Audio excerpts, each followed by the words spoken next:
um inário de igreja, e uma nota que nunca deveria ter sido encontrada.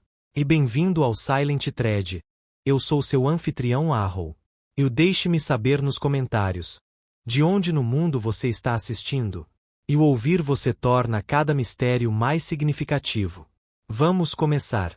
A pequena vila de Eppingham-on-Hart era exatamente o tipo de lugar que se imaginava ao pensar na serenidade pastoral inglesa. Telhados de palha, ruas de paralelepípedos e o badalar sempre confiável do sino da igreja de Santa Beatriz eram confortos imutáveis para suas poucas centenas de moradores. O gramado da vila era pontilhado de bancos doados em memória de avós e golden retrievers falecidos, e o pior escândalo da história recente envolveu o ataque do ganso da senhora Chilter à bicicleta do vigário. É por isso que a morte de Leonard Underhill, advogado aposentado e presidente do conselho paroquial, durante as vésperas da colheita em Santa Beatriz, caiu como um trovão na porcelana. Começou com bastante calma. A congregação se reunirá para o culto sazonal, um evento anual marcado mais pelo ritmo soporífero do reverendo Elston do que por qualquer êxtase espiritual. Os bancos estavam cheios de rostos conhecidos. A senhora Agatha de Wurster, cujas pérolas antigas pareciam tremer mais pela idade do que pela beleza. Lionel Griaves, o organista, pontual e pedante. Os abastados Montforts de Artlake Hall. E até mesmo a senhorita Florence Cobb, a fofoqueira residente da igreja, que nunca comparecia sem suas lupas, literal e figurativamente.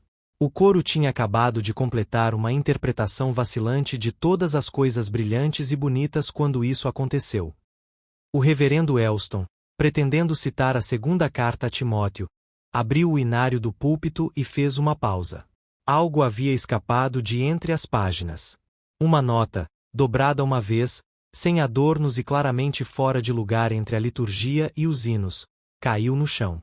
Elston, sempre um modelo de decoro, abaixou-se e leu, talvez esperando um desenho esquecido por uma criança ou um pedido de hino. Em vez disso, o rosto do vigário empalideceu sob suas bochechas coradas. Sua voz tremeu ao anunciar um momento de oração silenciosa e encerrar abruptamente o culto 10 minutos mais cedo.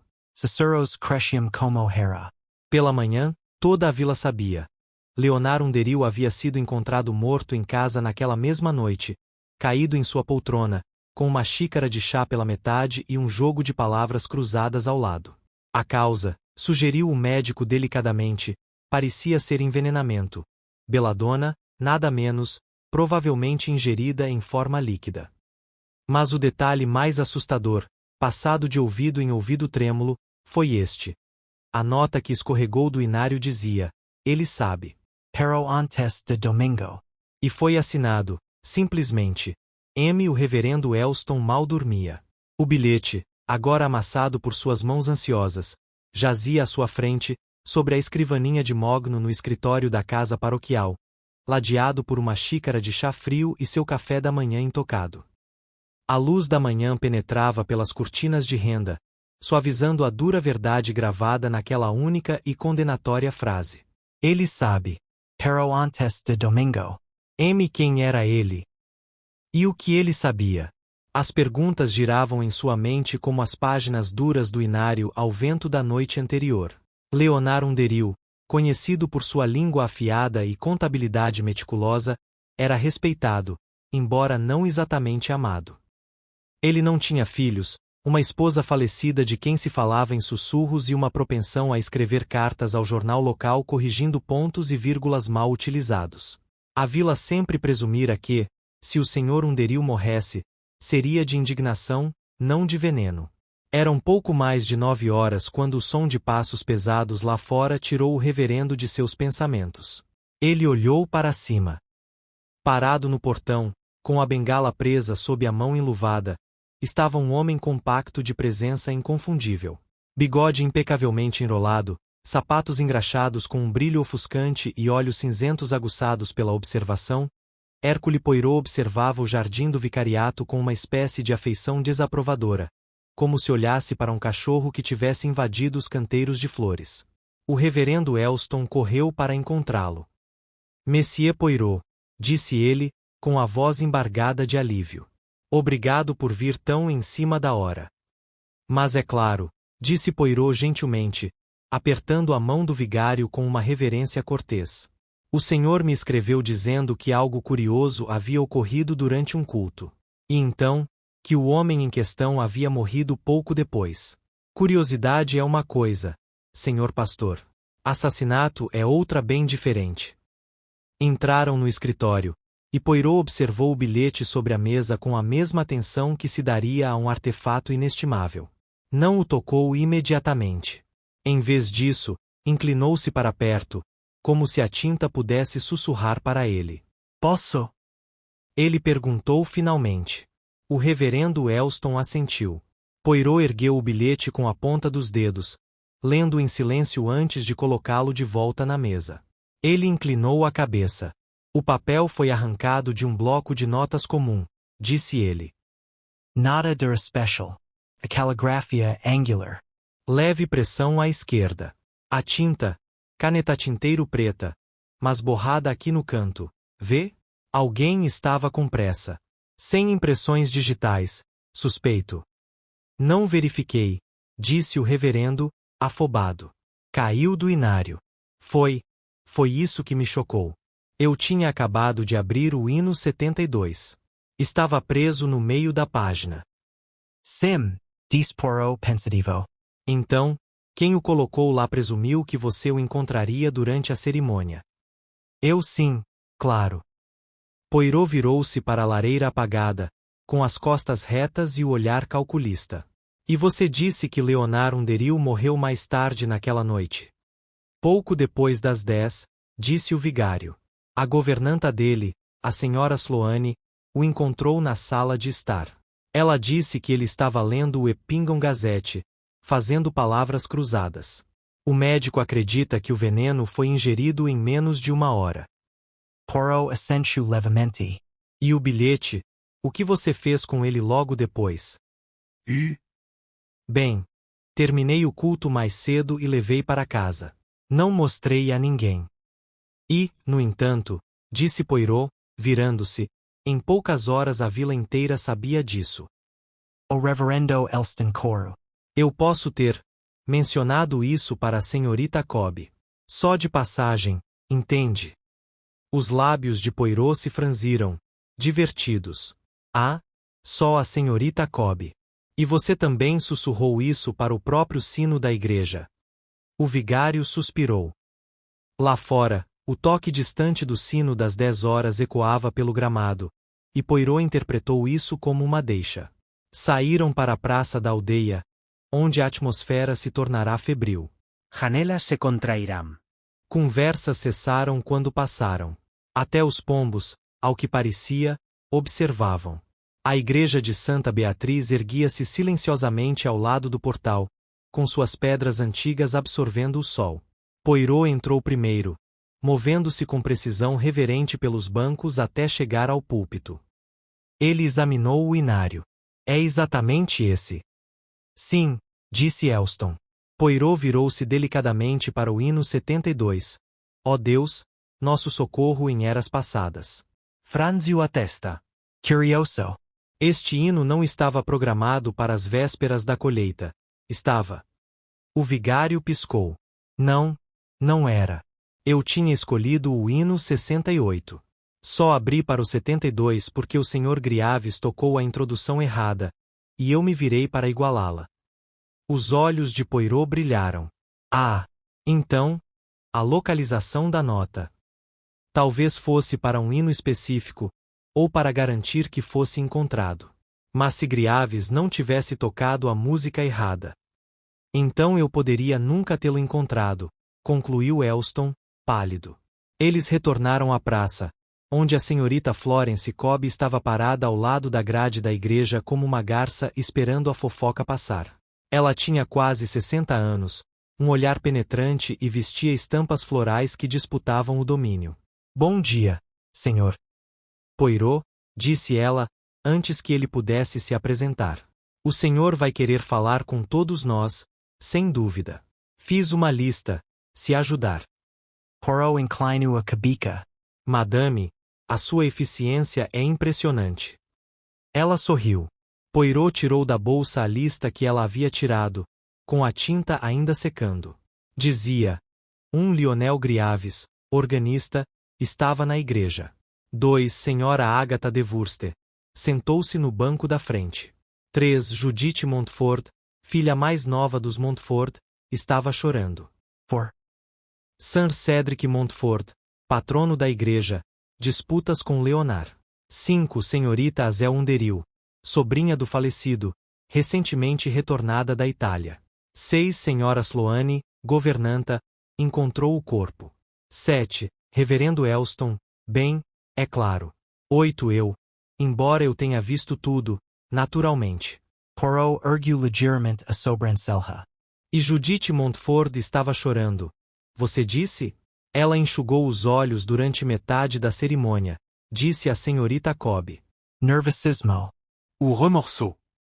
Suspeito que ela gostasse do pobre senhor Underhill. Apaixonado, romanticamente? Pergunta Poirot. A senhorita Cobb fungu. Bem, eu não gostaria de dizer. Mas o noivo dela, Thomas Elbridge, está na Índia. Noivados longos podem se perder. Poirot colocou a lista no bolso. Ele passou o resto do dia conduzindo entrevistas discretas na sacristia, cuidadosamente agendadas, sempre em sigilo. Cada entrevistado entrava rapidamente, alguns na defensiva, outros chorando. Poirot permaneceu invariavelmente educado. Lionel Griaves, o organista, foi firme ao afirmar que não havia tocado o hino errado deliberadamente. Devem ser minhas anotações antigas, disse ele, ajeitando os óculos nervosamente. Underhill me corrigiu no andamento na semana passada. Bem bruscamente. Disse que eu fiz a Bid Whiff me soar como uma marcha fúnebre. Mas isso não é motivo para assassinato. Azel Underhill estava pálida e trêmula, com sua mala ainda ao lado. Eu acabei de voltar de Florença há 2 dias, disse ela. O tio Leonard nem tinha me dito que eu estava no testamento. Eu não faria mal a ele. Poirot tomou nota. Judith Montfort nigu ter curado. Febre do feno, disse ela, secamente. E eu mal conhecia o Sr. Underhill. Sir Cedric Montfort, imponente e brusco, foi menos cooperativo. Ele era um intrometido, disse ele. Tentou bloquear meu novo empreendimento no campo oeste. Disse que isso arruinaria o caráter da vila. Se alguém colocasse veneno no chá dele, bem, eu diria que fizeram um favor ao lugar. Poirot apenas assentiu. O dia terminou tranquilamente, as entrevistas registradas na mente de Poirot com a precisão de um tabuleiro de xadrez. Cada pessoa, cada movimento, cada contradição, colocados com precisão. Naquela noite, ele retornou à casa paroquial. A lua estava baixo sobre Eppingham. De um campo próximo, uma coruja piou uma vez e depois silenciou. Poirot sentou-se à mesa, com o bilhete diante dele novamente. Ele bateu com um dedo, com os olhos semicerrados. A mensagem é vaga, sim, murmurou ele. Mas não é um aviso, não. É uma instrução. Não ele deve ser parado, mas pare-o antes de domingo. Ele bateu novamente. E ele sabe. Mas o quê? Que segredo em Eppingham era tão perigoso a ponto de justificar um assassinato à noite e um bilhete no púlpito? Poirot voltou seu olhar para a lareira, onde uma única brasa brilhava vermelha sob as cinzas. Amanhã, ele disse suavemente, veremos quem faz o próximo movimento. Ele se levantou, alisou a gravata e apagou a lâmpada. A manhã seguinte chegou com o peso sombrio de nuvens que não traziam chuva. Poirot levantou-se à sua hora habitual, vestiu-se impecavelmente e recusou o café da manhã em favor de uma caminhada até a residência do falecido Sr. Underhill.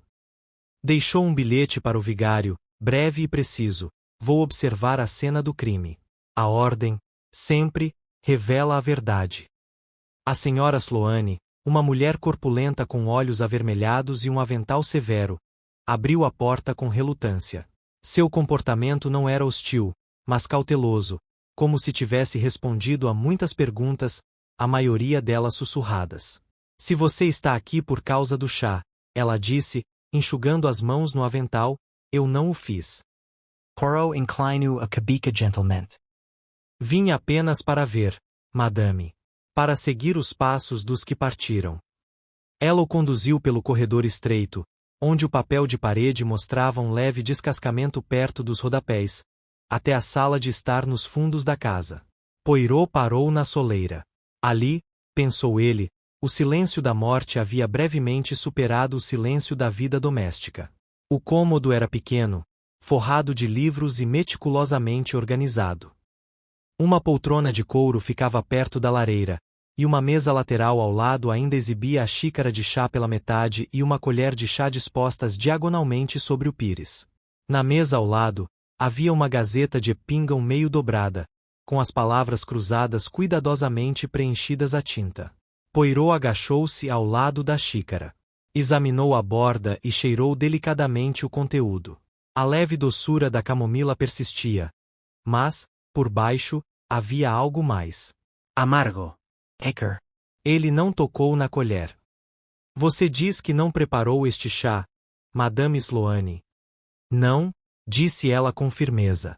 Ele sempre fazia a sua própria água à noite. Eu deixava a chaleira cheia e as xícaras limpas. Eu ia para a cama às 9. A cozinha é nos fundos. Não ouvi nada. Poirot se endireitou e virou-se lentamente pela sala. Esse era o seu hábito noturno habitual. Todas as noites, nos últimos 5 anos. Chá, o jornal, suas palavras cruzadas. Ele tinha suas pequenas rotinas. E os visitantes? Ninguém naquela noite. Não ouvi a porta. E se alguém tivesse entrado, bem, o Sr. Underhill era exigente. Ele teria oferecido uma segunda xícara. Não havia nenhuma. O olhar de Poirot percorreu o aparador, onde havia uma pilha de correspondência sob um abridor de cartas de prata. Ele levantou o envelope de cima. Estava endereçado na mesma caligrafia angular da nota no inário. Murmurou Poirot. E quem, madame, recebeu estas cartas? Ela esticou o pescoço. Essa é do Sr. Montfort, eu acho. Sir Cedric. Sempre houve alguma coisa entre eles. Leonard respondia à noite, ditava às vezes, e eu postava de manhã. Poirot deu um leve sorriso. Ele guardava cópias. Na escrivaninha de correr. Ele mesmo datilografou. A escrivaninha se abriu com um leve rangido.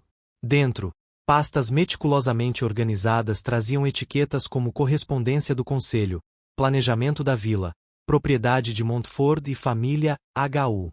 Poirot folheou a última.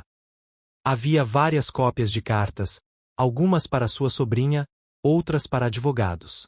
Mas uma, datada apenas 2 dias antes de sua morte, se destacava. Era endereçada ao Sr. Thomas Elbridge, a C. Bombay Garrison Post. Poirot leu com atenção. Caro Thomas, há algo que preciso lhe contar sobre Judith. Hesitei antes, temendo que não fosse da minha conta, mas acredito que você deveria saber. As coisas mudaram por aqui. As pessoas usam máscaras, e nem todas são fáceis de remover. Estou organizando meus assuntos de acordo. Peço-lhe encarecidamente que não adie seu retorno. Sinceramente seu, Leonard Underhill. Poirot leu a carta 2 vezes, depois aguardou e fechou a escrivaninha. Seguiu-se um longo silêncio. Obrigado, madame, disse ele por fim. Não vou incomodá-la mais. Mas só peço uma coisa. O Sr. Underhill alguma vez falou em ter medo? A Sra. Sloane hesitou e enxugou as mãos novamente. Não. Não estava com medo. Nunca. Mas ele estava observando as pessoas ultimamente. Prestando mais atenção. Como se algo tivesse mudado e ele ainda não tivesse descoberto o que era. Poirot fez um pequeno ruído com a garganta e se virou para a porta. Ele caminhou lentamente de volta pela vila. O céu permanecia teimosamente cinzento, lançando sobre Eppingham uma luz acinzentada. Ele entrou em Artlake Hall. Judith Montfort atendeu à porta. Ela estava pálida, com o cabelo preso no alto, mas sua expressão era cautelosa. Ela o conduziu até a sala de estar com a compostura fria de alguém que crescerá sabendo que segredos podiam ser disfarçados de civilidade. Meu pai está no escritório, disse ela. Mas imagino que seja comigo que você quer falar. A senhora é perspicaz, mademoiselle, disse Poirot. Diga-me, a senhora sabia que o Sr. Underhill escreveu para o seu noivo? Suas mãos, apoiadas no colo, apertaram-se levemente. Não, eu não fiz. Ele o avisou que as pessoas usam máscaras. A que máscara ele se referia? Ela desviou o olhar em direção ao jardim, onde um jardineiro se movia silenciosamente entre as sebes. Não sei, disse ela. O Sr. Underhill observava todo mundo. Julgava. Mas nunca me disse muita coisa. Poirot inclinou-se ligeiramente para a frente. Você chorou durante o culto. Judith se virou, seu olhar penetrante. Eu disse à senhorita Cobb que era rinite alérgica. Poirot não respondeu. Apenas olhou. Por fim, ela cedeu com um suspiro. Tudo bem. Eu chorei. Não foi pelo Sr. Underhill. Não diretamente. Foi tudo. A pressão. Papai quer que eu rompa o noivado. Ele tem outros planos. Eu senti como se não conseguisse respirar. E seu pai, ele conhece as opiniões do Sr. Underhill sobre o campo oeste. Ah, muito bem, disse ela, amargamente. Eles discutiam o tempo todo. Leonard dizia que o campo deveria continuar verde. Papai dizia que era terra improdutiva. Nenhum dos dois se mexia. Poirot se levantou. Uma última pergunta, Mademoiselle Montfort. A senhora colocou o bilhete no inário. Ela o encarou, atordoada. Então balançou a cabeça lentamente. Não, eu não fiz. Mas você reconheceu a caligrafia, n'est-ce pas? Um longo silêncio. Sim, ela admitiu finalmente. É da Hazel. Já vi as anotações dela antes. Da escola. Ela escreve assim mesmo. Poirot agradeceu e partiu, sem se expressar mais. Caminhou diretamente para a estalagem, onde Hazel Underhill se instalara temporariamente. Ela abriu a porta com uma energia nervosa, os olhos se voltando rapidamente para trás. Preciso perguntar diretamente, Mademoiselle Underhill, disse Poirot. Foi você quem escreveu o bilhete?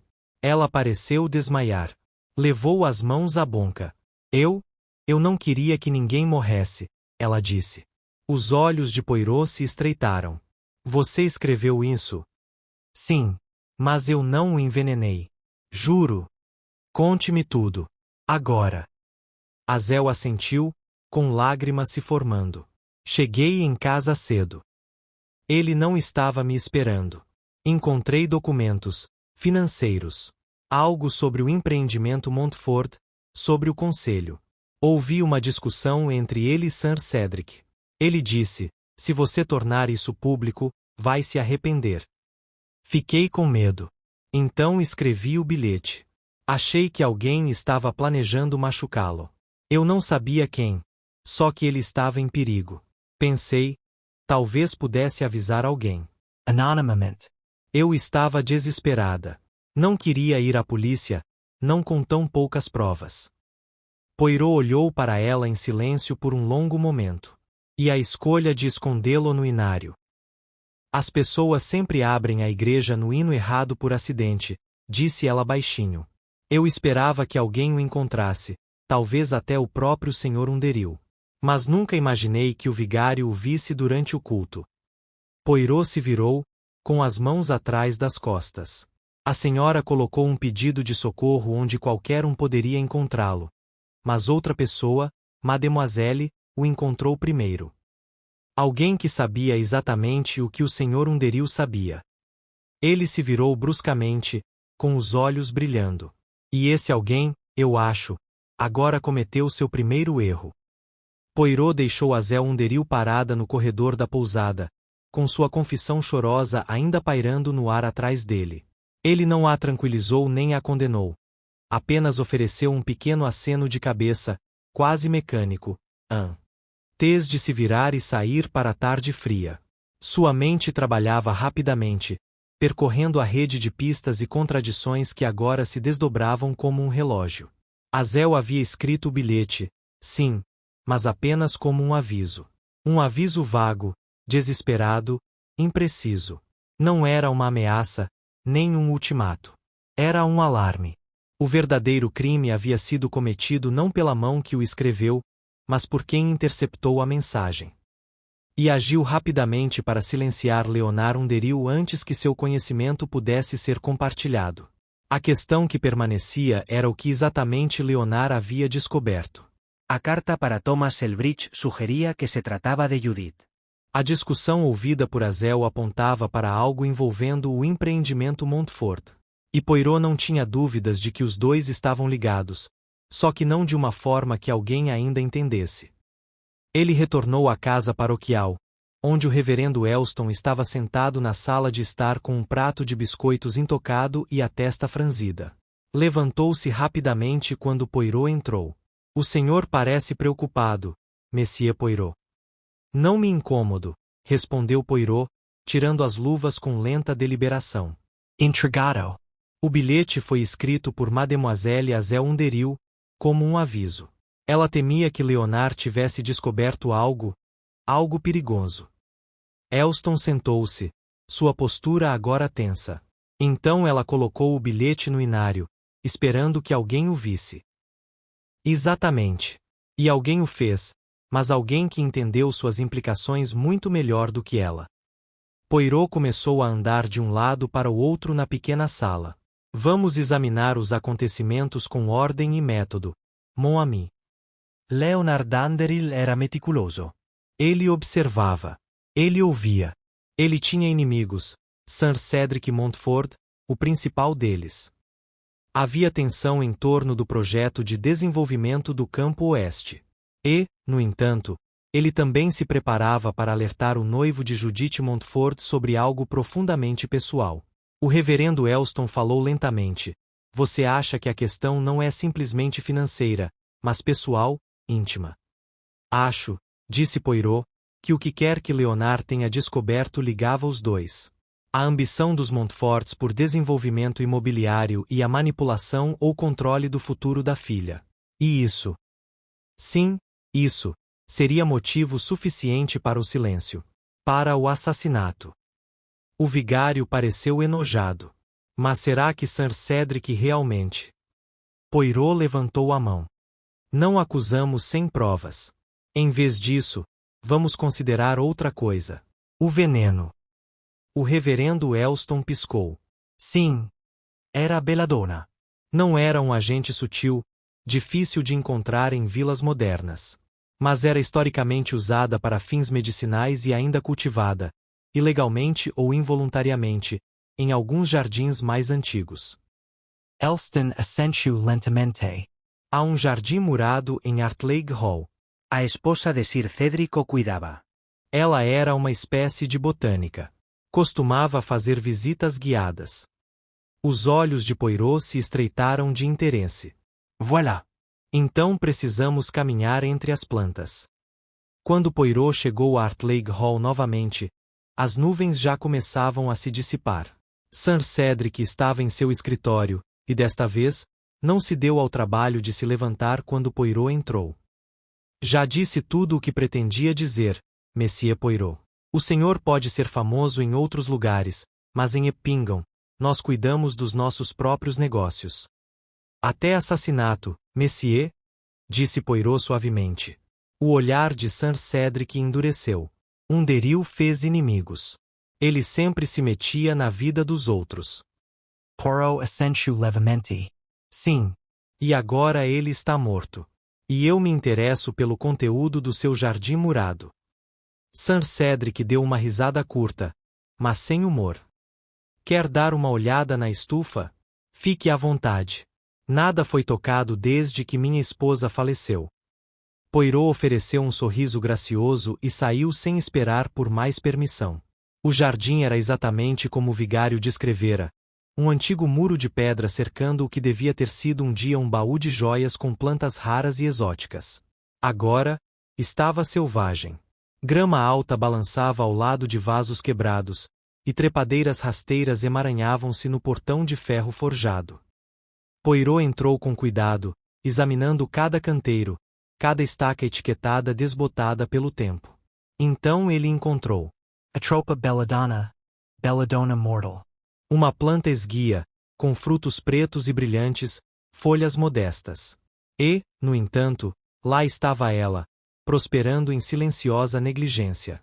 Ele se ajoelhou ao lado dela e examinou o solo. Recentemente remexido. Poirot se levantou, espanando os joelhos, e se virou quando ouviu passos ecoando atrás dele. Judith Montford estava no portão do jardim, seus olhos atraídos não para Poirot, mas para a planta que ele acabará de inspecionar. Você não deveria estar aqui, ela disse. Nemo belladonna, respondeu Poirot suavemente. Mas aqui está. Ela não disse nada. Você sabia, continuou ele. Não sabia. Eu suspeitava, ela admitiu. Vi alguém entrar aqui à noite, há uma semana. Achei que estivessem só, arrumando. Mas depois que Leonard morreu, fiquei pensando. Quem você viu? Judith hesitou. Não consegui ver o rosto deles. Mas era alguém alto. Um homem. Me vendo esse rapidamente. E eles sabiam o que estavam procurando. Os olhos de Poirot não se desviaram dos dela. Por que você não disse nada? Porque se eu acusar meu pai e estiver errada, disse ela, com a voz embargada, perco tudo. E se eu estiver certa, ainda perco tudo. Poirot inclinou a cabeça. Mademoiselle, a verdade nem sempre é um conforto. Mas é sempre necessária. Naquela noite, de volta à casa paroquial, Poirot escreveu um único bilhete e instruiu o reverendo Elston a entregá-lo na manhã seguinte a todos os nomes na lista original da senhorita Cobb. Uma reunião, disse ele. Uma reunião final. O vigário, ainda nervoso, mas não mais atordoado, obedeceu. Na tarde seguinte, a sacristia da igreja de Santa Beatriz foi reorganizada às pressas para acomodar 10 cadeiras em semicírculo. O órgão estava silencioso. A cruz permanecia atrás deles, solene e indiferente. Todos chegaram. Azel Underhill, olhos vermelhos, mas secos. Judith Montford, desafiadora, mas pálida. Sir Cedric, carrancudo, com os braços cruzados. Lionel Griaves, contraindo-se levemente. Senhorita Cobb, quase vibrando de antecipação. E os outros, relutantes, cautelosos, esperando. Poirot estava diante deles, com as mãos entrelaçadas. Minhas senhoras e senhores, começou ele, obrigado pela presença. Estão todos aqui porque um de vocês cometeu um crime terrível. Leonard Underhill foi assassinado, por veneno. Um veneno cultivado no jardim desta aldeia. Um veneno usado, não às pressas, mas com clara intenção. Ele se virou lentamente, deixando seus olhos passarem por cada rosto. Um bilhete foi colocado em um inário. Não era uma confissão. Era um aviso. E alguém interceptou esse aviso. Alguém que sabia que Leonard Underhill havia descoberto uma verdade que não podia vir à tona. Sir Cedric se mexeu. Isso é absurdo. Poirot levantou a mão. Silencio, por favor. Observiai as mentiras, as omissos, as inconsistentes. E agora, vou lhe contar o que realmente aconteceu. Ele deu um passo à frente. Leonard Underhill descobriu que o empreendimento Montford no campo oeste não era apenas um projeto de construção. Estava ligado a uma série de fraudes financeiras, votos falsos do conselho, avaliações manipuladas. Underhill, como presidente, tinha os documentos para expor isso. Mas o que ele também descobriu, acredito, foi que Sir Cedric estava usando o noivado da filha como alavanca, ameaçando revogar a herança dela ou arruinar a reputação da família Elbridge no exterior se ela não obedecesse. Judith ofegou, com a mão na boca. Poirot continuou. Leonard Underhill pretendia enviar essas informações, financeiras e pessoais, a Thomas Elbridge. Ele começou a organizar tudo. Mas, antes que pudesse fazê-lo, foi silenciado. Poirot virou-se lentamente e apontou. Para ser mais preciso, ele foi envenenado por você, Monsieur Griaves. A sala explodiu. Graves levantou-se abruptamente, batendo na cadeira. Isso é mentira. Não, senhor. É a verdade. O Senhor foi visto entrando no jardim murado. O Senhor tem acesso à igreja a qualquer hora. E o mais importante. Certa vez o Senhor foi repreendido por um deril, não por causa de um hino, mas por falsificar suas referências para obter seu cargo atual. Ele ameaçou expô-lo. E quando ele não o fez, quando voltou sua atenção para uma presa maior, o Senhor entrou em pânico. Agio. Griaves olhou ao redor freneticamente. Deu uma olhada no jardim dele. Poirot disparou. Ele tentou replantar a beladona para evitar suspeitas. Eu vi o solo remexido. Seguiu-se silêncio. Então o reverendo Elston se levantou, com o rosto pálido. Eu também o vi. Naquela noite. Pensei que ele estava saindo depois de trancar a porta. Mas ele veio do portão leste, da divisa da propriedade Montfort. Griaves caiu, a luta o abandonou. Eu só queria assustá-lo, sussurrou. Só uma pequena dose.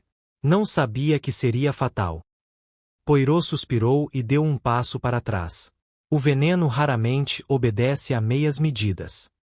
E assim, na sacristia onde o assassinato foi indiretamente prenunciado, a verdade foi revelada, não por meio de impressões digitais ou pegadas, mas por meio de contradições e psicologia. Poirot, sempre imaculado, simplesmente ajustou os punhos da camisa. Eppingham, murmurou ele ao vigário enquanto Griaves era escoltado para longe. Agora retornará à sua tranquilidade. Mas nem toda tranquilidade é paz.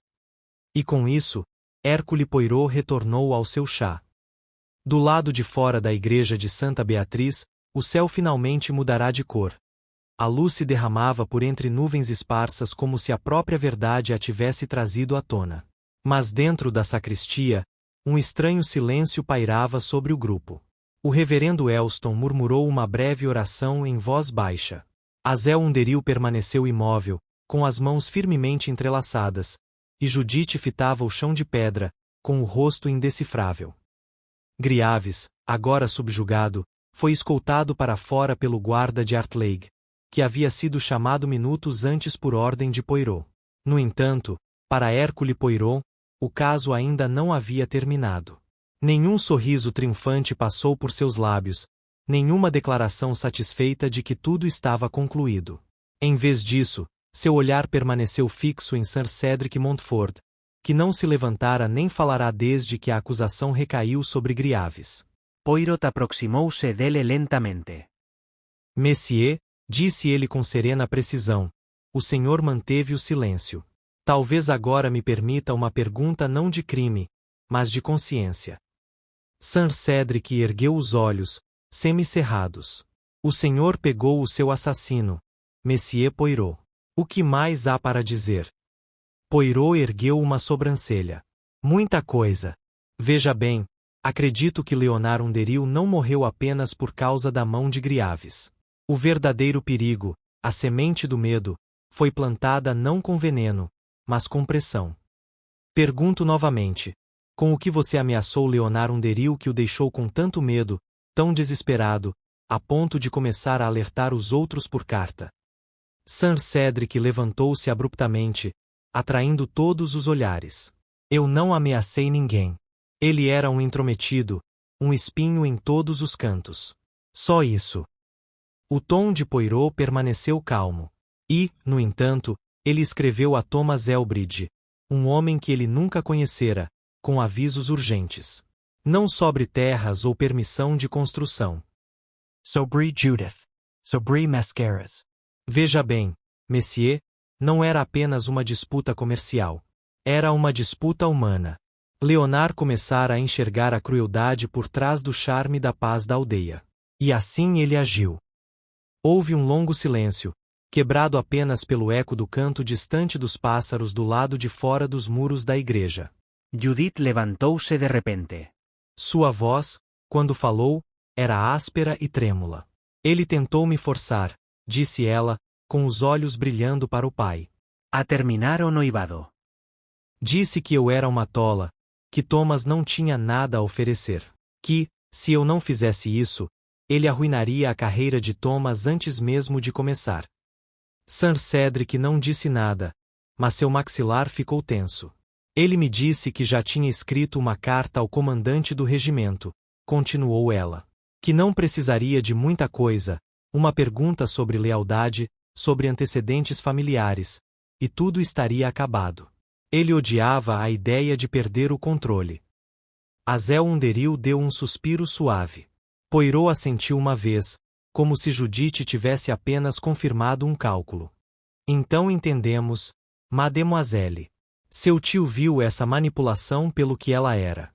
Ele decidiu intervir. E, ao fazê-lo, assinou sua própria sentença de morte, não pela vontade de um único homem, mas pela colisão de várias intenções. Sir Cedric se virou, sua voz um rosnado baixo. Você distorce as coisas, Monsieur Poirot. Leonard estava se intrometendo, e o senhor chamaria isso de heroísmo. Poirot ergueu dedo. Ai, não. Eu chamo de padrão. É isso que a verdade sempre é. Repetição, simetria. E agora chegamos à parte final do design. Ele se virou para o reverendo Elston.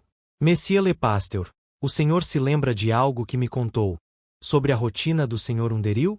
Que ele lia a Gazette, tomava chá, fazia palavras cruzadas. Elston assentiu, ainda sem saber para onde a conversa estava indo. Poirot sorriu fracamente. Foram as palavras cruzadas que mais me intrigaram, disse ele. Eu as examinei. Completadas a tinta, no estilo cuidadoso de sempre de Leonard. Mas uma resposta, a última dica transversal, estava escrita de forma diferente. A caneta era mais grossa, o traço ligeiramente inclinado. Hazel Piscu. Quer dizer, que outra pessoa terminou. Exatamente, disse Poirot. O que sugere que, quando Leonard morreu, as palavras cruzadas ainda não estavam completas. E alguém? Talvez Griaves, as completou depois, por pânico ou hábito, tentando manter a ilusão de uma noite ininterrupta. Judith deu um passo à frente. Por que ele se daria ao trabalho? Porque, disse Poirot, Griaves esperava fazer a morte parecer acidental. Uma noite calma, um final tranquilo. Ele não pretendia cometer assassinato, apenas assustar Leonard, deixá-lo doente. Talvez até mesmo fazê-lo recuar. Mas calculou mal. Os olhos de Poirot percorreram a sala. E aqui está o que mais acredito. Que Griaves não sabia sobre a carta para Elbridge, nem sobre o conteúdo exato do arquivo de Leonard sobre o empreendimento Montfort. Esse detalhe pertencia a outra pessoa. Alguém que tinha mais em jogo. Sir Cedric ficou rígido. O senhor, Sir Cedric, teve acesso àquela correspondência. Teria sido fácil recuperar a cópia depois que Leonard morresse. O senhor tinha motivos para recuperá-la, desesperadamente. O homem mais velho riu amargamente. Você está insinuando que eu mexi no corpo? Poirot abriu as mãos. Não necessariamente. Mas você mexeu no resultado. O envelope endereçado a Elbridge sumiu. As outras cartas estão em ordem. Só uma desapareceu. Judith olhou bruscamente para o pai. Ele não negou.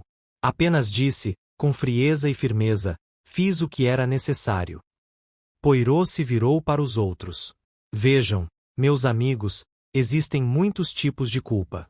Há a culpa da mão e a culpa da mente. Griaves administrou o veneno, mas foi movido pelo pânico, pelo medo da exposição. Sir Cedric criou o medo. É assim que tais crimes nascem, não na escuridão, mas na pressão, no orgulho e no silêncio. A sala ficou silenciosa. Poirot assentiu mais uma vez. A lei só pode punir um. Mas a consciência... Ah, isso é outra história.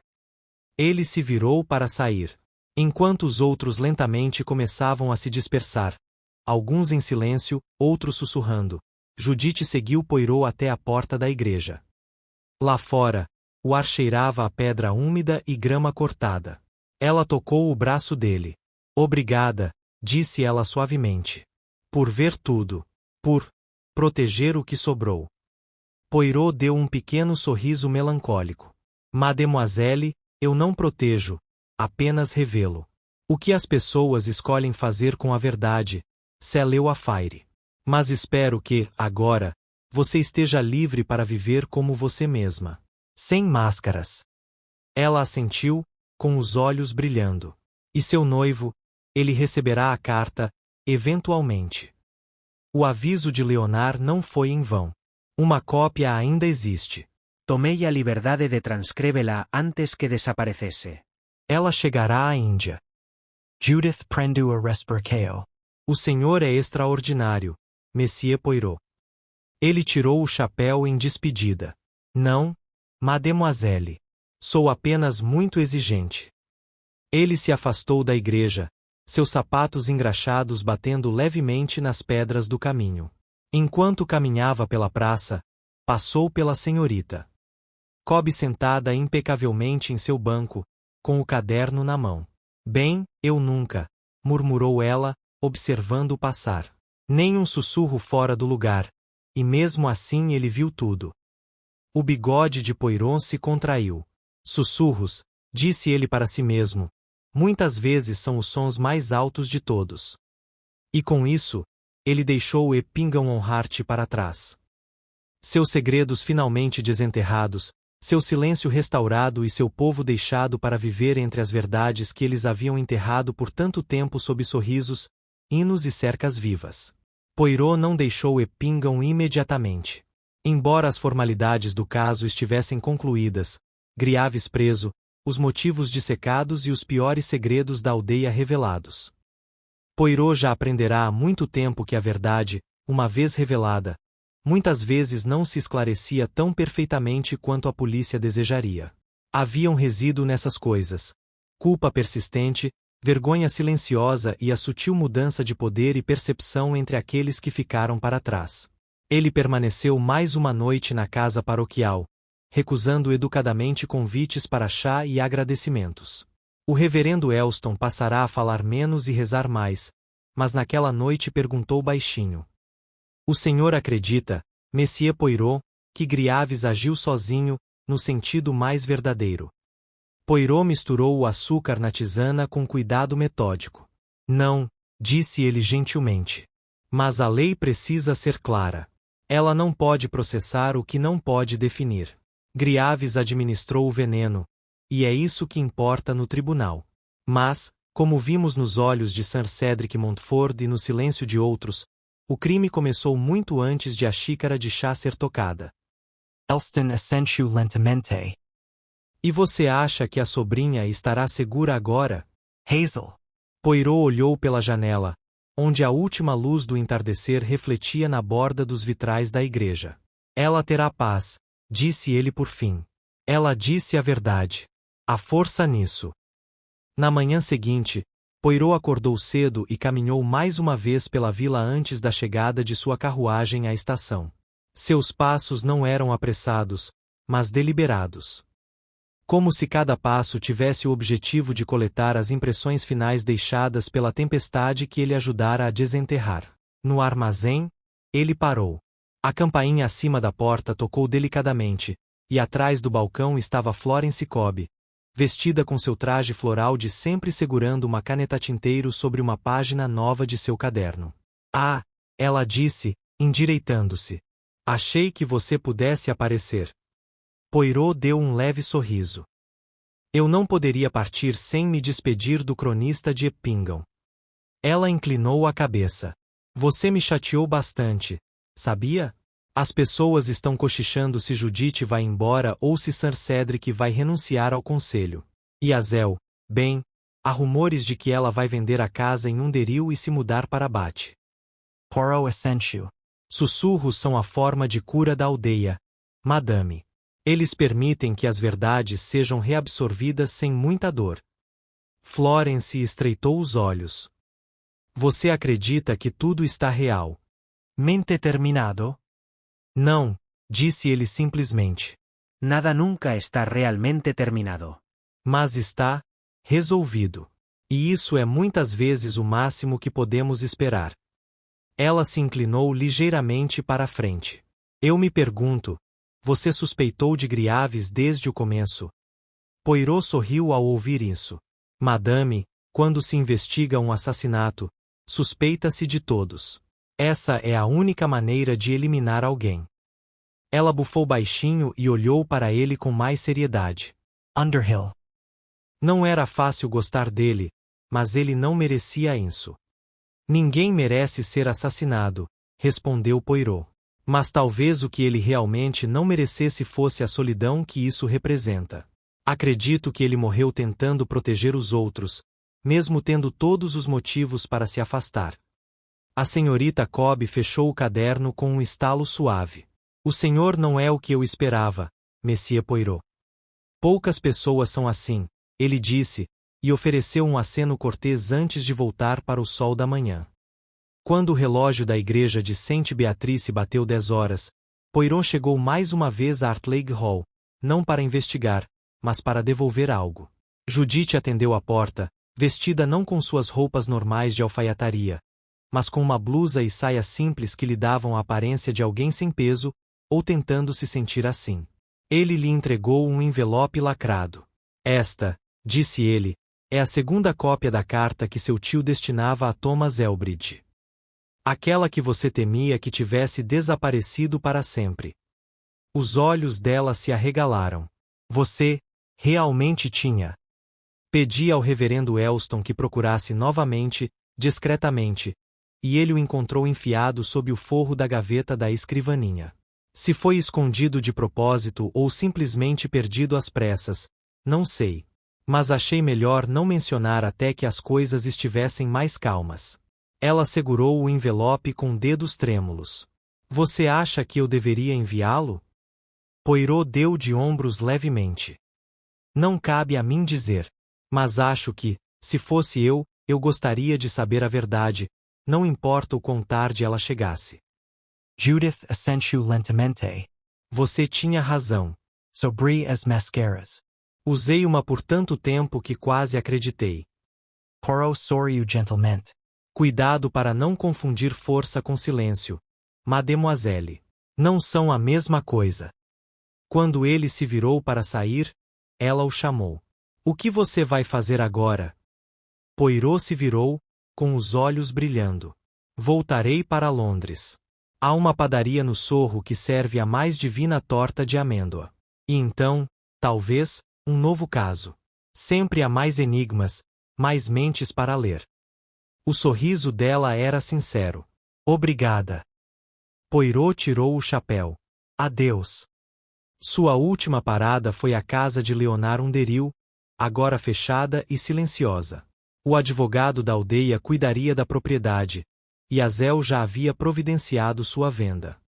Poirot parou diante do portão por um instante, deixando o olhar percorrer o modesto jardim, as vidraças vazias, o caminho de cascalho onde uma vida havia terminado silenciosamente.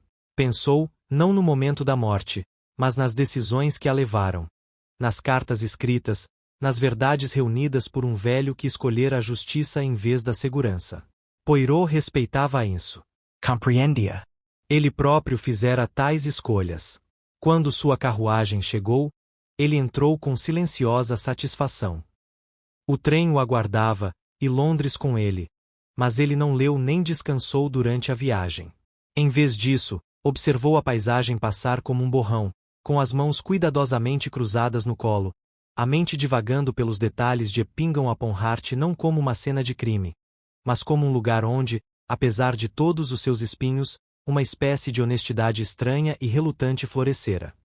E quando as torres da cidade emergiram no horizonte, ele ajustou os punhos, alisou o bigode e sussurrou, só para si, a ordem foi restaurada. E as pequenas células cinzentas, elas estão contentes. O retorno de Poirot a Londres transcorreu sem incidentes na aparência externa, pontuado apenas pelos rituais familiares da rotina. O rangido de sua mala ao ser guardada no teto, o aroma de chá fervido no vagão-restaurante, os acenos educados dos outros passageiros que não conseguiam reconhecê-lo, mas sentiam que deveriam conhecer seu rosto. No entanto, a mente de Poirot permaneceu alerta, ainda perscrutando os últimos ecos de Eppingham. Ele falará de resolução, de verdades estabelecidas, mas ainda havia uma inquietação silenciosa. Algo inacabado. Algo muito organizado. As palavras cruzadas. Isso o perturbou mais do que ele deixou transparecer. Ele se lembrava claramente da pista. Esconde a verdade sob um falso verniz. 7. A resposta escrita pela letra firme de um deril. Mascaramento. Mas a pista final, padrão tecido de culpa. 5. Foi escrita de forma mais áspera, com um ligeiro tremor. Tecer. Era plausível. Certamente. Mas havia outra resposta que lhe ocorrerá. Uma que Leonard Underhill talvez tivesse pretendido, se tivesse vivido para completar o quebra-cabeça. Mentira. Curto demais, sim. Mas revelador. De volta ao apartamento, Poirot parou diante do espelho. Ajustou os punhos, exatamente como sempre, mas ainda não se sentou. O silêncio do seu quarto, polido, simétrico, perfeito, deveria tê-lo agradado. Em vez disso, percebeu que sua mente se voltava novamente para Judith Montfort. Ela aceitou a carta com elegância serena. Compostura demais.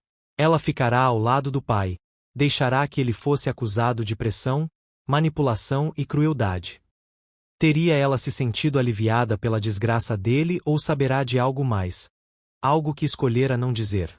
Poirot tirou um pequeno envelope do bolso interno do paletó. Não o que Judith receberá, mas um envelope idêntico. A cópia que ele havia lhe dito havia sido encontrada. Ele mentiu. Não havia uma segunda cópia na escrivaninha. Ele não encontrara nada parecido. Ele observou o rosto dela quando aceitou. Não havia surpresa, nem incredulidade.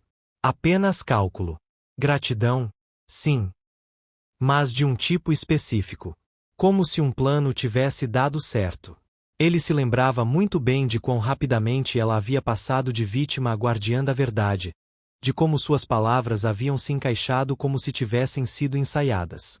Ele se virou para sua mesa, abriu a gaveta onde guardava a correspondência e retirou o envelope original, aquele que Leonard Underhill destinara a Thomas Elbridge. Não havia sido extraviado. Estava escondido. Não na escrivaninha, mas sob a tábua solta do assoalho da sala de estar da casa de Underhill. Descoberta apenas por acaso quando Poirot se ajoelhou para pegar uma luva caída na véspera de sua partida. Ele a abriu naquele momento, sentado no carpete gasto, cercado pelo silêncio. O que ele leu o arrepiou mais do que o veneno jamais conseguiria. Tomás não deve retornar sob nenhuma ilusão. Judith não é mais o que era. Algo mudou nela. Ela não é mais meramente obediente ao pai. Temo que seja cúmplice. Na questão da votação do conselho, ela fez mais do que permanecer em silêncio. Convenceu Azel a desistir de seu protesto, persuadindo-a de que era inútil. O empreendimento seguirá adiante, e ela herdará terras de ambos os lados se isso acontecer. Há uma frieza nela agora que não reconheço. Aviso-lhe, há ambições em jogo das quais eu não suspeitava, e acredito que ela seja a chave para tudo isso. Seja cauteloso. Temo que ela esteja manipulando todos nós. Leonardo. Poirot o lera 3 vezes. As palavras, simples e metódicas, não continham a histeria da acusação. Apenas uma preocupação silenciosa.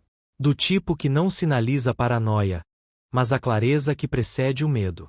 Ele não havia mostrado a carta às autoridades. Ainda não. Griaves confessara o envenenamento, isso era fato. Mas a intenção, assustar, não matar, era o ponto crucial. Alguém sabia o que Griaves planejava. Alguém que tinha muito a perder e ainda mais a ganhar. Alguém que garantiu que a dose seria fatal. E alguém que deixou Griaves acreditar que tinha sido um acidente. Os pensamentos de Poirot se fixaram em um momento que ele mal havia notado na época. A pergunta de Judith, aparentemente ociosa, pouco antes da reunião na sacristia. Monsieur Poirot, o senhor acha que o veneno age sempre da mesma maneira em todas as pessoas? Ele havia respondido clinicamente naquele momento. Mas agora as palavras ecoavam novamente. Ela não perguntou como o veneno funcionava. Ela perguntou se o efeito variava. Porque ela sabia que isso tinha que matar e precisava de garantias de que isso aconteceria. Poirot foi até sua escrivaninha e pegou uma nova folha de papel. Começou uma carta ao inspetor Japp, explicando apenas que havia uma investigação adicional a ser feita, discretamente e sem acusação formal. Descreveu os movimentos de Judith Montford no último dia antes do assassinato. Como ela fora vista perto do jardim.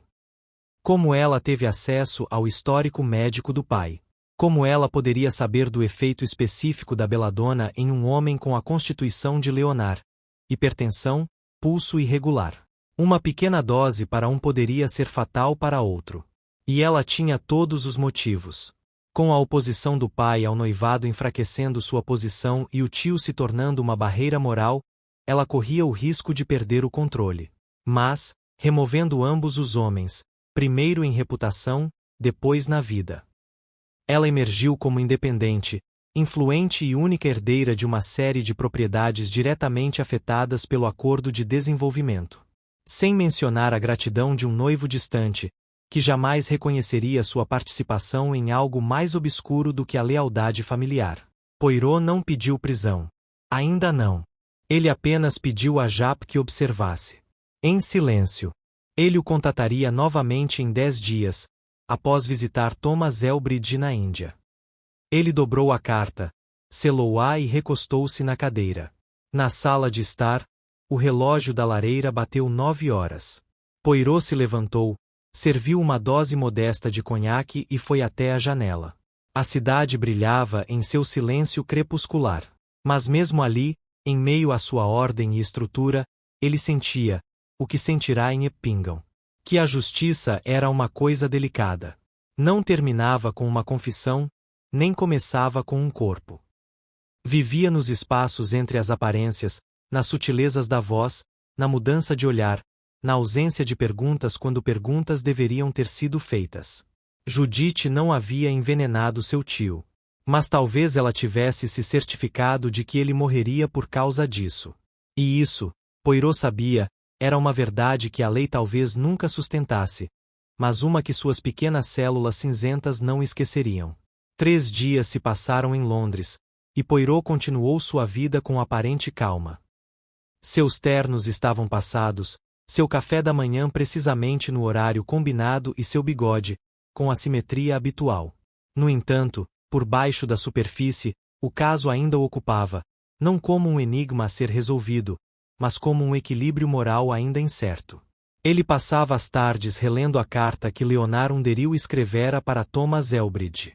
A prosa não era dramática, nem acusatória. Era isso que mais o perturbava. Fora escrita por um homem que ainda não havia desistido da ideia de redenção. Para os outros, talvez, mas não para si mesmo. Leonard vinha tentando fazer a coisa certa. Mas mesmo a coisa certa, pensou Poirot, pode chegar tarde demais quando os outros agem mais rápido e na sombra. Ele estava determinado a não deixar a sombra se instalar. Não desta vez. Na manhã do 4º dia, Poirot fez arranjos para viajar. Não para a Índia, como havia dito a Japp, mas para a costa, onde uma certa Judith Montford estaria residindo. Foi a senhorita Florence Cobb quem lhe escreveu, sem ser solicitada. Uma carta chegou em um fino envelope marrom, escrita com sua assinatura, de letra ágil. Senhor Poirot, achei que você gostaria de saber que Judith Montford deixou Eppingham mais cedo do que o esperado. Ela não se despediu do vigário, nem de Azel, e partiu na manhã de domingo com 2 malas e um táxi para a cidade litorânea de Turuston Bay. Ninguém a viu falar com o pai antes de partir. Aliás, ela não voltou para casa desde a reunião de vocês na sacristia. Isso pode não ser nada, é claro. Ou talvez seja alguma coisa. Seu, Florence Cobb, observadora em situação regular, Poirot sorriu levemente ao ouvir a assinatura. Mas o bilhete em si era mais do que mera curiosidade social. Era uma peça de quebra-cabeça sendo passada de um detetive para outro. Ele foi para Turuston Bay naquela tarde. Era um resort tranquilo, com calçadas de seixos. A grandiosidade vitoriana desbotada agora se transformava em um charme soprado pelo vento. Floreiras debruçavam-se nas janelas e gaivotas circulavam acima das barracas de sorvete fechadas. Poirot alugou um quarto no Cliffside Hotel com seu próprio nome, confiando que poucos ali o conheceriam pela reputação. Naquela noite, Ele caminhou pela viela estreita até a casa de hóspedes onde Judith Montfort se hospedara. Era um prédio modesto, caiado e ligeiramente inclinado. A dona da casa, uma mulher rechonchuda chamada Sra. Gooden, o recebeu com um calor que não vinha do reconhecimento, mas do mero prazer da companhia. Ai, sim, disse ela, quando questionada. A senhorita Montfort está hospedada aqui. Quarto 4. Ela faz as refeições no quarto, principalmente. Caminha pela praia de manhã. Ela receberia uma visita? A Sra. Gooden pareceu momentaneamente incerta. Acho que ela está esperando alguém. Deixou um bilhete comigo esta manhã. Se o Monsieur Poirot chegar, mostre-lhe. Você é ele, não é? Poirot ergueu a sobrancelha. De fato, madame. Ela é muito perspicaz. Judith abriu a porta antes que ele batesse. Ela usava um cardigan cinza claro, o cabelo preso frouxamente, e sua expressão não era nem surpresa nem satisfeita, apenas resignada. Achei que seria você, disse ela. Entre. O quarto era pequeno e minimalista. Uma única mala estava aberta sobre a cama, meio pronta. Sobre a escrivaninha ao lado da janela, havia uma pilha de papéis, uma carta meio escrita e um envelope lacrado com um endereço militar no exterior. Thomas Elbridge. Poirot olhou para ele, mas não disse nada. Judith fez um gesto para que ele se sentasse. Imagino que você não tenha encontrado a carta na gaveta da escrivaninha. Ele inclinou a cabeça. Não. Estava escondido no assoalho. Ela assentiu lentamente. Leia você. Sim. Uma pausa. Então você sabe, ela disse, desviando o olhar. Poirot e observo atentamente. Eu sei no que Leonard acreditava. Eu sei do que ele suspeitava. Mas, mademoiselle, crenças não são fatos. E suspeitas nem sempre equivalem à culpa. Judith deu uma risada curta e sem humor. Mas às vezes eles são bem próximos. Poirot deixou o silêncio se estender entre eles. Então falou baixinho. Diga-me o que realmente aconteceu, por favor. Judith se levantou, foi até a janela e olhou para o mar. Eu não o envenenei, disse ela. Não diretamente. Mas eu sabia o que Griaves estava planejando. Ele era desajeitado. Em pânico. Veio até mim, desesperado. Queria ajuda. Achou que eu conseguiria argumentar com Leonard. Mas Leonard não teria ouvido. Nem a ele. Nem a mim, não mesmo. Poirot não disse nada. Eu disse ao Griaves como torná-lo mais forte, disse ela por fim, com a voz muito baixa. Só o suficiente para garantir que Leonard sentisse. The cast went. Ele não queria matá-lo, só queria sacudi-lo. Mas eu dei demais a ele. Você nunca tocou no chá? Não, disse ela. Eu não precisava. Só me certifiquei de que Griaves acreditasse que eu sabia mais do que ele. Ele estava nervoso, impressionável. E eu observei das sombras enquanto ele fazia o resto. Poirot levantou-se e aproximou-se. Sua voz era gentil, mas firme. Você orquestrou tudo, sem levantar um dedo. Judith não negou. Eu estava tão cansada de ser controlada, disse ela, com a voz tensa. Pelo meu pai, pelo Leonard, até pelo Thomas, do outro lado do mundo. Todos esperavam que eu esperasse. Que obedeces. Mesmo quando diziam que eu era livre. Poirot olhou para ela longa e duramente. Você sabia que a dose seria fatal. Eu suspeitava. E eu esperava. Ela se virou para ele agora. Isso faz de mim uma assassina? Ele não respondeu. Seu silêncio pesava mais que palavras. Judith cruzou os braços. Eu não o envenenei. Não coloquei a bebida na xícara dele. Mas eu sabia o que estava fazendo. E estava disposto a deixar acontecer. Poirot assentiu lentamente. É assim que a culpa verdadeira costuma agir. Silenciosamente. Não com violência, mas com permissão. Judith sentou-se novamente, com os ombros pesados agora. Vou mandar a carta para o Thomas, disse ela. Vou contar tudo a ele. Devo isso a ele. Poirot foi em direção à porta. Você deve a verdade a ele, disse ele. E a si mesmo também. Ela ergueu os olhos, com os olhos marejados. Você vai contar para a polícia? Não, respondeu Poirot. Ainda não. Mas se outra mentira for dita, mademoiselle, eu conto. E com isso, ele entrou no corredor, fechou a porta silenciosamente atrás de si e deixou Judith Montfort olhando para o mar. Seu destino não estava mais nas mãos dele, mas nas dela. Poro de sua estrita escadaria de casa de Hóspedes. Os degraus de madeira rangendo sob sus sapatos engraxados. Lá fora, o ar estava mais cortante, a brisa marítima mais insistente, como se os próprios elementos tivessem ouvido a confissão de Judith Montfort e ficado inquietos com ela. Ajustou o cachecol, enfiou as luvas debaixo do braço e saiu para a luz do fim da tarde, caminhando lenta e pensativamente em direção ao quebra-mar. O que permanecia em sua mente não era a admissão em si, ele já a previra, mas a maneira como ela a fizera. Calma, comedida, até desafiadora. Não houve colapso, nenhum pedido de perdão, apenas a certeza contida de alguém que já havia se conformado com suas ações e aceitado sua ambiguidade moral.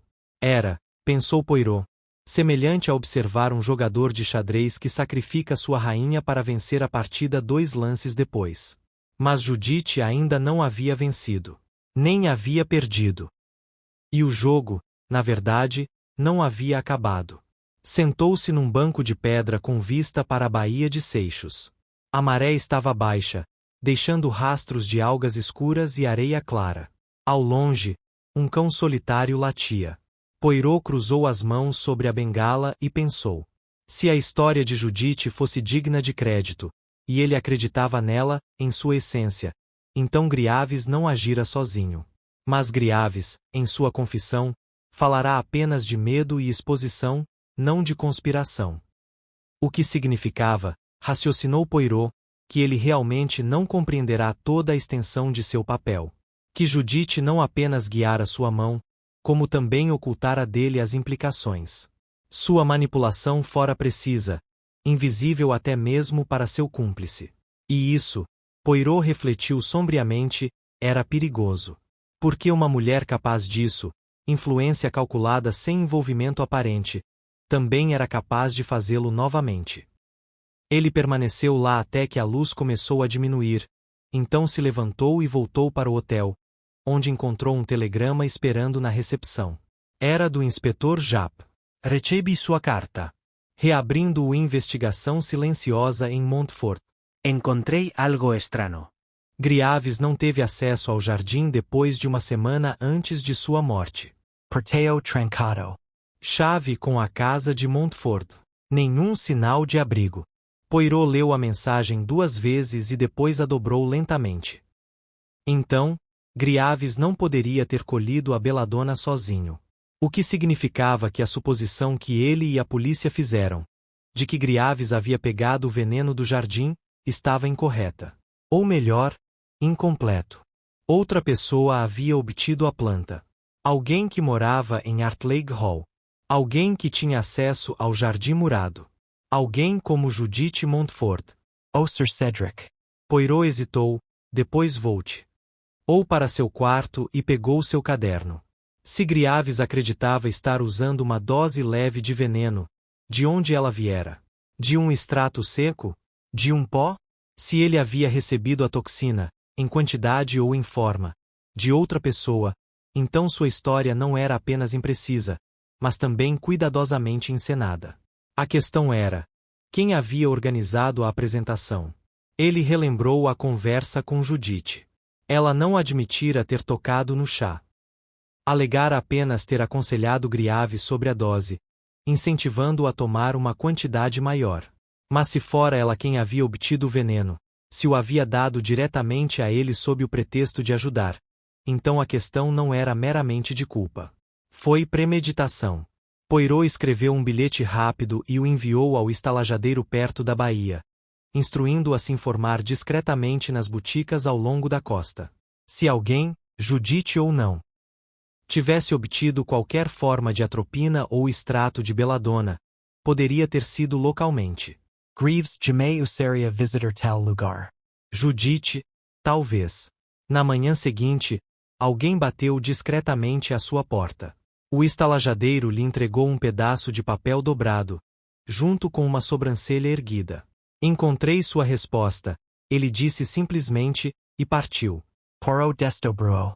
A jovem de Montfort comprou tintura de beladona na farmácia Dawson na sexta-feira antes de morrer. Alegou que era para enxaquecas. Pagou em dinheiro. Dawson se lembrou. Pedido incomum. Assinou o livro como J. Morris. Um pseudônimo. Poirot recostou-se, deixando escapar um longo suspiro.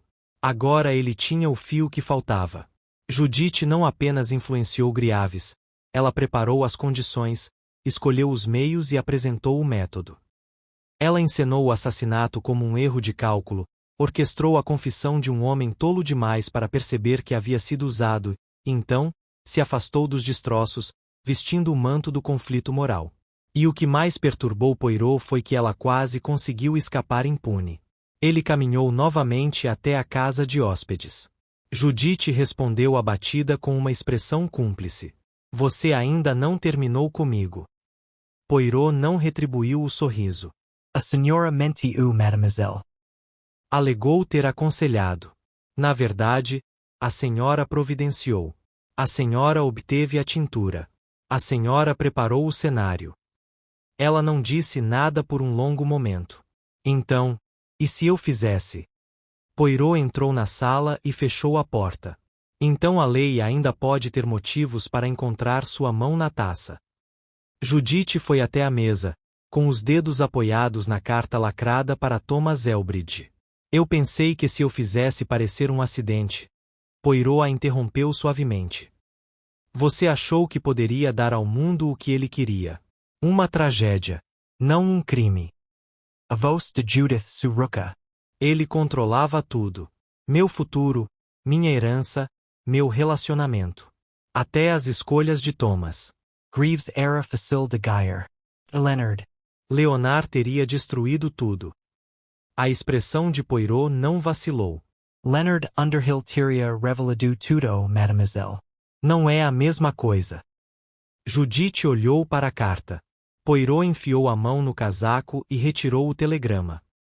O inspetor Japp já sabe. O portão estava trancado.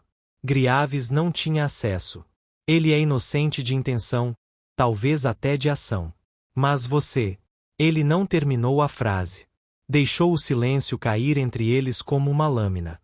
Finalmente, Judite falou, com a voz baixa e resignada. O que você vai fazer? Não vou prendê-lo. Isso não está ao meu alcance. Mas voltarei para Londres. Darei a Japp o que ele precisa. E você? O olhar de Poirot se aguçou. Você decidirá se a sua verdade pertence apenas a você ou à justiça. Ela assentiu uma vez, depois outra, mais devagar. Você sempre soube. Eu suspeitava. Mas esperei. Veja bem, mademoiselle, a verdade se revela não em momentos de grande drama, mas nas escolhas que fazemos quando ninguém está olhando. Ele se virou para sair, mas então parou. Envie a carta. Ou quem me há. Essa também é uma escolha sua. Mas se outro morrer por causa do seu silêncio, eu não ficarei em silêncio. E então, sem dizer mais nada, Hercule Poirot deu mais um passo em direção ao vento, o ar salgado roçando seu rosto enquanto a verdade, mais pesada agora, se instalava completamente. A viagem de volta a Londres de Poirot foi mais tranquila do que antes, mas não menos carregada de pensamentos. Ele não leu nem observou os outros passageiros com a sua habitual diversão ociosa. Permaneceu sentado, imóvel, com as mãos cruzadas sobre o colo, os olhos fixos na paisagem borrada através da janela do trem, como se estivesse assistindo a um filme mudo que só ele conseguia interpretar. Judite Montfort estivera no limiar da confissão. Não chorara nem implorara. Ele acreditava que ela não fugiria. Mas se isso vinha de integridade ou de cálculo, ele ainda não decidirá. Ela o ouvirá falar de justiça, de verdade, da tênue linha entre a culpa e o silêncio, e não dissera mais nada. Mas sua imobilidade, sua calma, não era a imobilidade da paz. Era controle. Ele podia senti-la moldando a narrativa mesmo agora. Como ela poderia falar com Thomas, como ela poderia contar a história. Moldada, suavizada, a verdade distorcida o suficiente para ser palatável. Ela poderia admitir manipulação, até mesmo saber mais do que dissera a princípio. Mas não assassinar. Nunca assassinar. Poirot desembarcou em Paddington e foi direto para Whitehall, para o tranquilo escritório nos fundos, onde o inspetor-chefe Japp o esperava, com o chapéu jogado para trás, os dedos entrelaçados e o rosto marcado pelo cansaço que sempre acompanhava o conhecimento excessivo das pessoas. Vocês demoraram, disse Japp. Tivemos Griaves preso, remoendo a culpa e não nos dando nada de útil por dias. Até esta manhã. Poirot ergueu uma sobrancelha, tirando as luvas um dedo de cada vez. Ah, ele fala. Ele escreveu, respondeu Japp, abrindo uma pasta sobre a mesa e deslizando uma página para a frente. Uma declaração. Cheia de remorso, escrita com sua letra áspera. Diz que foi enganado. O veneno não era dele. Foi dado por alguém em quem confiava. Disse que achava que era medicinal, ou apenas ervas fortes. Afirmou que nunca teve a intenção de machucar um deril. Poirot leu a confissão em silêncio, com os lábios comprimidos. E nós acreditamos nele? Perguntou Japp. Poirot dobrou o papel cuidadosamente. Acredito que ele era ingênuo. Não acredito que ele fosse um assassino. O que nos traz de volta a senhorita Montfort? Sim, disse Poirot, estreitando os olhos. É para lá que todos os caminhos levam. Ele compartilhou com Japp as informações fornecidas pela senhorita Cobb, o livro Razão da Farmácia, o nome fictício, a tintura de Belladonna. Tudo isso levou a uma conclusão inescapável. Ela planejou com cuidado, disse Poirot. Não no calor da raiva. Não era paixão, nem desespero. Era estratégia. O crime de uma mente que havia pesado a balança e escolhido, friamente, onde aplicar pressão. Japp recostou-se, esfregando o maxilar. E, no entanto, nem uma única impressão digital, nem uma única testemunha que possa conectá-la com o chá. Só Griaves, e ele não sabe o que lhe foi dado. Poirot assentiu. É uma teia, sim. Mas uma teia tão tecida que até a aranha poderia dizer que foi capturada. Vamos acusá-la. Poirot ficou em silêncio por um longo momento. Não, disse ele finalmente. Ainda não. Enviamos uma carta a ela. Uma última oportunidade. Apresentamos a ela o pleno conhecimento do que sabemos, e o que faremos se a verdade não for revelada voluntariamente. Ela precisa escolher. Confessar ou ser exposta. Japp resmungo. Arriscado. Se ela fugir, ela não vai, disse Poirot baixinho. Ela tem algo a provar. Ela se acha mais forte do que nós. Ela não vai desaparecer. E assim a carta foi escrita, não por um inspetor, mas pelo próprio detetive. Na bela caligrafia de Poirot, sem adornos, sem emoção, mas com um tom inconfundível. Senhorita, você pode acreditar no que aconteceu. Pode acreditar que a verdade adormeceu. Mas ela não dorme, ela espera. Você sabe o que fez. Você sabe o que escolheu. Dou-lhe 3 dias. Se, até lá, não tiver entregue em minhas mãos o relato completo e escrito do seu envolvimento na morte de Leonard Underhill, passarei cada detalhe, cada prova, a coroa. E a máscara que você usa será arrancada por mãos menos gentis que as minhas. Não confunda silêncio com misericórdia. Hercule Poirot. A carta foi enviada por um mensageiro especial. Poirot não fez mais perguntas naquele dia, nem no seguinte. Ele esperou. Na terceira manhã, um envelope lacrado chegou ao seu apartamento, em uma embalagem simples. Não tinha endereço de retorno. Nem soudotso. Mas a caligrafia era de Judite. Ele abriu com cuidado. Lá dentro, havia 6 páginas. Cuidadosamente escritas. Inabalavias. O relato de como ela soubera por Leonard da obstrução do empreendimento planejado, como o confrontara e ouvirá, em termos inequívocos, que ele pretendia revelar tudo, escrever para Thomas, sabotar sua herança e sua posição na aldeia. Que ele a acusara de duplicidade, de ambição além da moral. Ela havia procurado, escreveu, Lionel Griaves. Não lhe contará tudo, apenas que Leonard se tornará perigoso, imprevisível, e que um forte sedativo de ervas poderia acalmá-lo. Ela insinuara que o chá poderia ajudar, sugerira uma tintura. Ela a fornecera. Greaves nunca a questionara.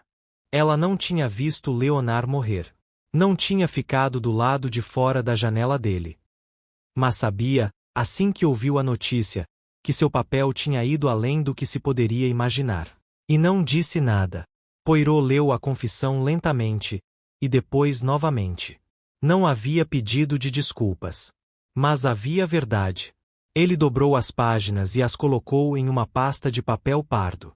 Quando chegou a Scotland Yard naquela tarde, ele o entregou diretamente a Japp. Ela confessou, ele disse simplesmente. Japp abriu a pasta, examinou as páginas e assobiou baixinho. Sem remorso. Nenhuma, respondeu Poirot. E, no entanto, também não há como negar. Isso também é revelador. Você acha que basta processar? Poirot assentiu. Basta começar. A lei deve fazer o que deve. Ele se virou, mas parou na porta.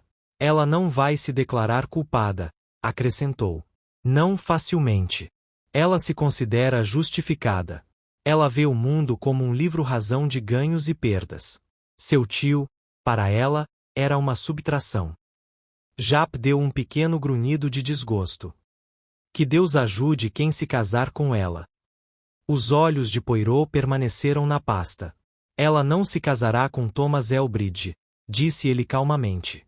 Ela lhe dirá algo muito diferente. Um esfriamento da afeição. Uma mudança de prioridades. Um fim educado para um noivado. Ela o poupará da vergonha. E ela mesma a fraqueza de ser conhecida. Já ergueu os olhos. E você? O que vai fazer agora?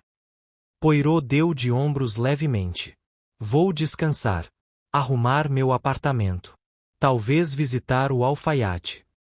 Ordem é tudo, meu amigo. Principalmente depois de tanta desordem. Ele se virou mais uma vez e saiu.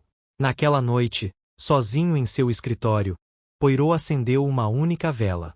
Ele colocou a carta original de Leonard Underhill ao lado e a leu uma última vez. Então ele ateou fogo. Enquanto a chama consumia o papel, suas palavras cuidadosamente escolhidas, seus avisos que desapareciam. Poirot permaneceu imóvel, observando até que restassem apenas cinzas. A justiça, ele sabia, tinha muitas formas. E às vezes, as vitórias mais humanas não vieram de prisões ou julgamentos, mas do retorno silencioso da verdade à luz. O julgamento de Judith Montfort, quando chegou, foi discreto e rápido. Seus procedimentos, em grande parte, mantidos longe dos olhos do público pela influência silenciosa do nome Montfort e pelo desejo da vila de esquecer. Não houve manchetes espalhafatosas, nem revelações escandalosas estampadas nos jornais. Em vez disso, desenrolou-se a portas fechadas, conduzido com um cuidado que se assemelhava mais à vergonha do que à dignidade. Griaves, cuja confissão inicialmente carregava todo o peso da culpa, foi poupado da punição mais severa. Sua pena foi reduzida, e seu papel foi reconhecido como secundário, um instrumento, não o arquiteto. Ele foi demitido do cargo, naturalmente, mas poupado da prisão. Alguns disseram que ele se mudou para o norte, encontrou trabalho em uma biblioteca e nunca mais tocou em chá ou tônica que não fossem feitos por ele mesmo. Judith, por outro lado, não desapareceu. Seu julgamento não terminou em prisão, mas em liberdade condicional e pena suspensa. O tribunal decidiu que, embora ela não tivesse administrado o veneno diretamente, seu papel no fornecimento e manipulação de seu uso a tornava culpada. O que a salvou, argumentaram alguns, foi sua confissão. Completa, deliberada e inabalável. Outros suspeitaram que fosse o nome que ela carregava e os recursos que o acompanhavam. Poirot não compareceu a nada disso. Ele leu os relatórios de Japp, anotou o veredito e arquivou todo o caso em uma de suas pastas de couro. Mas o caso, em sua mente, havia terminado muito antes do martelo bater. Sua verdadeira conclusão não viera com uma decisão judicial, mas em um momento de silêncio. Naquela casa de hóspedes à beira-mar, quando Judith Montfort olhou para ele e decidiu revelar o que ela poderia ter enterrado para sempre. Foi aí que a balança se equilibrou. E foi assim, com o coração leve, e o bigode aparado, que Poirot retornou uma última vez a Eppingham upon Hart. Era início de primavera. O frio havia amenizado. A igreja de Santa Beatriz erguia-se calmamente em meio a uma florada de narcisos, e a casa paroquial, quando ele chegou, parecia de alguma forma mais iluminada, embora a porta ainda rangesse e a chaleira ainda crepitasse. O reverendo Elston o encontrou no caminho com um olhar de alívio silencioso. Sentaram-se juntos no banco dos fundos do jardim, tomando um chá que, desta vez, era puro e revigorante. Eu nunca te agradeci direito, disse Elston por fim. Não apenas por resolver o caso, mas por entender que havia mais do que apenas quem fez o quê. Havia algo quebrado por baixo de tudo. E você viu. Poirot du de Ambrose modestement. Eu vi o que as pessoas tentavam esconder. Só isso. É sempre assim, reverendo. No assassinato, como na vida. E Judith? Perguntou o vigário, hesitante. Você acredita que ela mudou? Poirot mexeu o chá delicadamente. Acredito que ela começou a mudar, disse ele. Uma grande diferença, mas que não deve ser descartada. Ela escolheu a verdade, no fim das contas. Não porque foi forçada. Porque entendeu o que a alternativa faria dela. O vigário assentiu lentamente. Rezo para que seja verdade. Ficaram em silêncio por um tempo. O silêncio não era desconfortável. De algum lugar dentro da igreja, ouviam-se as notas de um hino. A substituta de Lionel Griaves, uma organista gentil chamada Senhora Penfold, ensaiando para o culto de Páscoa. Poirot ouviu, cabeça inclinada, olhos semicerrados. A nota no inário, murmurou ele. Foi aí que tudo começou. O reverendo Elston deu um leve sorriso. Um acidente, não foi? Que eu tenha aberto naquela página. Não, disse Poirot, sentando-se ereto. Não existem acidentes. Apenas momentos esperando para serem notados. Alguém tocou o hino errado. Você virou para a página errada. E por causa disso, a verdade foi posta em movimento. O aviso final de Leonard Underhill não passou despercebido. O vigário olhou para a igreja. Você acha que ele sabia o que aconteceria? Poirot balançou a cabeça gentilmente. Não. Mas acho que ele tinha esperança. Ele esperava que alguém lesse nas entrelinhas. Que alguém enxergasse além da superfície e entendesse o que havia por baixo.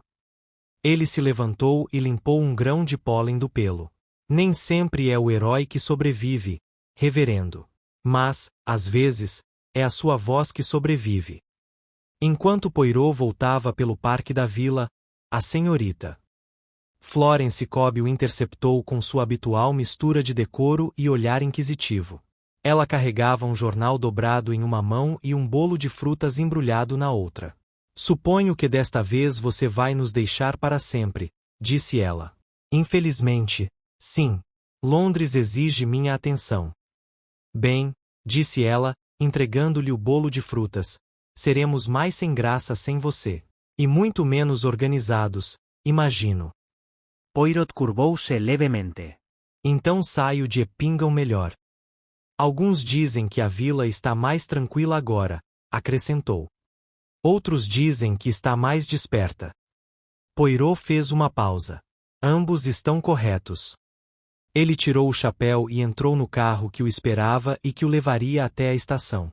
Enquanto o veículo se afastava, Florence Cobb observou até que ele desaparecesse na curva e então se virou em direção à igreja, com a caixa de bolo de frutas agora embalada em seus braços. Lá dentro, o órgão tocava, Os sinos se preparavam para badalar, em um banco silencioso no fundo, a Zé Underil se ajoelhava em oração. Sozinha, mas não mais insegura. A nota no inário acabou com a vida de um homem, mas também revelou muitas outras. Nisso, pensou Poirot, o caso não terminou em silêncio, afinal. Tinha começado.